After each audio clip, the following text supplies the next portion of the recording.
આજ રસિક દિલની વાત જો અને આજ અમે અચરજ દીઠા રૂપથી ગુણવાલા.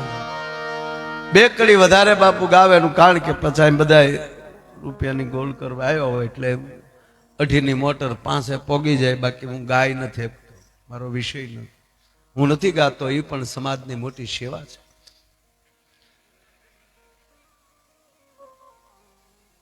સાંભળ સૈયર, આજ રસિક દિલની વાત. મહારાજા બેઠા છે કચેરી, નૃત્યાંગના નૃત્ય કરી રહી છે. નામાધારી વ્યક્તિઓ બેઠી છે, મર્યાદાથી નૃત્ય ચાલી રહ્યું છે. અને એમાં બાપુ નાચતા નાચતા રાજા ઉપર જે દીકરી જે નાચે છે, નૃત્ય કરે છે, એની નજર ગઈ અને રાજા સામું જોઈ અને થોડુંક હસાઈ ગયું. ભાઈ હવે ભલે પીડ્યા થોડા ઘડીક ઘડીક રહ્યા, ઘડીક ઘડીક મારો બાપ મને ખબર છે છૂટા જોતા, પણ હવે ઘડીક મને વાત નીકળી જાય એટલે મજા આવે. દીકરી નાચતા નાચતા બાપુ છે જ મહારાજાની સામે જોવાનું અને મર્મથી હસાણું. અમુક વસ્તુ તો અમુક જ્ઞાતિને જ ખબર પડે બાપ. બે દી પહેલા રામકુભાઈ એક શબ્દ વાપર્યો, કોઠી ધોવાથી કાદવ. જે શબ્દના જાણકાર હોય, શબ્દના માણતલ હોય, એક વેણમાં સમજી જાય. શબ્દની ખાલી હસાણું મહારાજા સામે.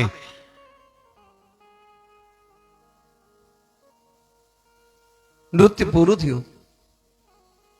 દીકરીને પણ થયું કે મારે મહારાજા સામે હસાઈ ગયું છે, આજ મારી સલામતી નથી. પણ માફ કરજો, વચ્ચે ચોખવટ કરું. બાપુ રાજા કદરૂપા હતા, રાજા કદરૂપા હતા. આવડો મોટો મહારાજા દીકરીને હસાણું એટલું જ તે કે આવા કદરૂપા ને એની સામે રૂપ કેવું નાચે છે.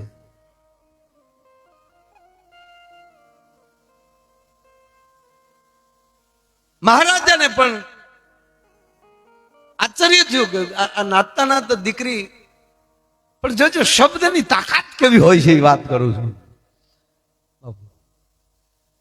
દીકરીને ફાળ તો પડી ગઈ, મારે રાજા સામે હસાઈ ગયો, આજ મારી સલામતી નથી.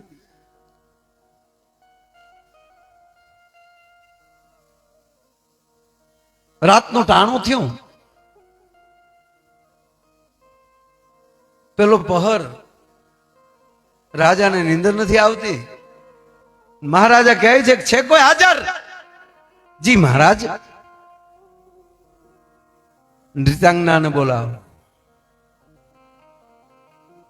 અને જે જગ્યાએ નૃત્યાંગનાનો ઉતારો હતો એ ઉતારે દરવાજે ટકોર્યા છે. આપને મહારાજા બોલાવે છે. રાતને ટાણે અડધીક રાત સુધી તો નૃત્ય ચાલે ને, અટાણે મને બોલાવે છે. હા, દીકરીને ફાળ પડી. હાય હાય હાય, મારે મહારાજા સામે હસાઈ ગયું, આજ મારી સલામતી નથી. જાય છે ઓરડામાં, માણસ એને ઓરડા સુધી મૂકી આવે છે. દરવાજાનું ખોલવું, દીકરીનું દાખલ થાવું, અને મહારાજાના મોઢામાં શબ્દ નીકળ્યો, આવ બેટા, આવ દીકરી, આવ બેટા ને આવ દીકરી. જ્યાં શબ્દ દીકરીના કાને પડ્યો સાહેબ, જે અંદર ભય હતો, ઓ આ તો મારો ઠાકર છે, આ તો મારો બાપ છે. આવ બેટા, બેસ દીકરી. જી બાપુ, જી નામદાર.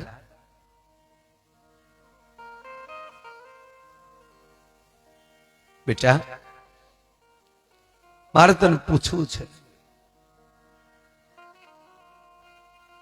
તારી કલાને મારા પ્રણામ. તારા ગુરુની સાધનાથી તે પણ કલા પ્રાપ્ત કરીશ, પણ આજ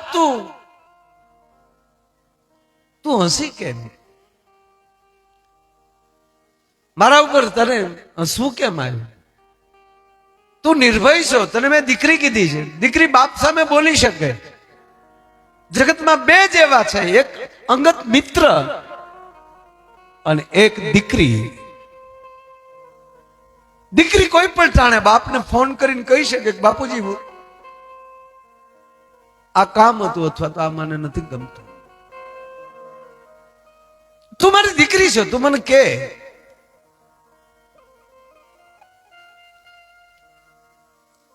બાપુ નિર્ભય છો? હા. બાપુ માફ કરજો, મને હસવું આવ્યું. એનું કારણ એક કે વર્તમાન યુગમાં અમારા ક્ષેત્રમાં, નૃત્ય ક્ષેત્રમાં, કલામાં પણ મારાથી કોઈ આગળ નથી અને રૂપમાં કોઈ મારાથી આગળ નથી. એ રૂપનું બાપુ મને અભિમાન આવ્યું. અને તમે આવા મહાન રાજા, અવડા મોટા રાજા, અને આવા કદરૂપા કેમ?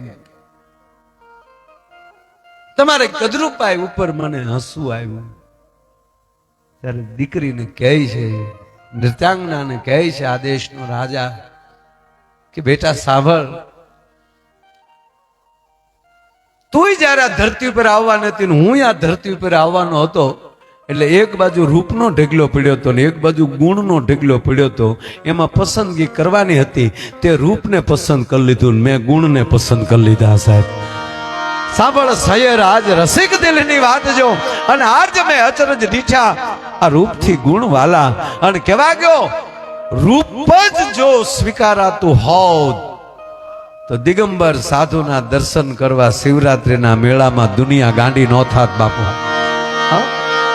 ગુણ, આ ગણપતિ બાપા છે એનું સ્વરૂપ નથી, પણ વિઘ્નેશ્વરાય વરદાય સુરપ્રિયાય લંબોદરાય સકલાય જગચિતાય નાગાનનાય શ્રુતિ યજ્ઞ વિભૂષિતાય ગૌરી સુતાય ગુણનાથ નમો નમસ્તે. ગુણોનો નાથ, જેની પાસે ગુણ છે. હનુમાનજી મહારાજ વાનરાકારમ છે, એમાં રૂપ નથી, પણ અતુલિત બલધામમ હેમ શૈલાબદેહમ ધનુજ વિશાનમ જ્ઞાની નામ અગ્રગણ્યમ. જ્ઞાનમાં એકલા બળથી નહીં, જ્ઞાન પણ. આ તમે આ ભગવાન રામે રાવણને માર નાખ્યો એટલે ભગવાન કહો છો? ના, ભગવાન કૃષ્ણને ભગવાન શું કામ કહે છે? એક બાજુ દ્વારકાધીશ છે અને એક બાજુ જે હમણાં જેની પ્રતિષ્ઠા થઈ અયોધ્યામાં જે બાળ રામ. ઘણા એમ કે છે મૂર્તિ ત્યાં નાની એક જ મૂકી છે અને બીજી મૂર્તિ, અરે પણ આ રઘુપતિ રાઘવ રાજા રામની પ્રતિષ્ઠા નથી. આ છે ને કૌશલ્યા પુત્ર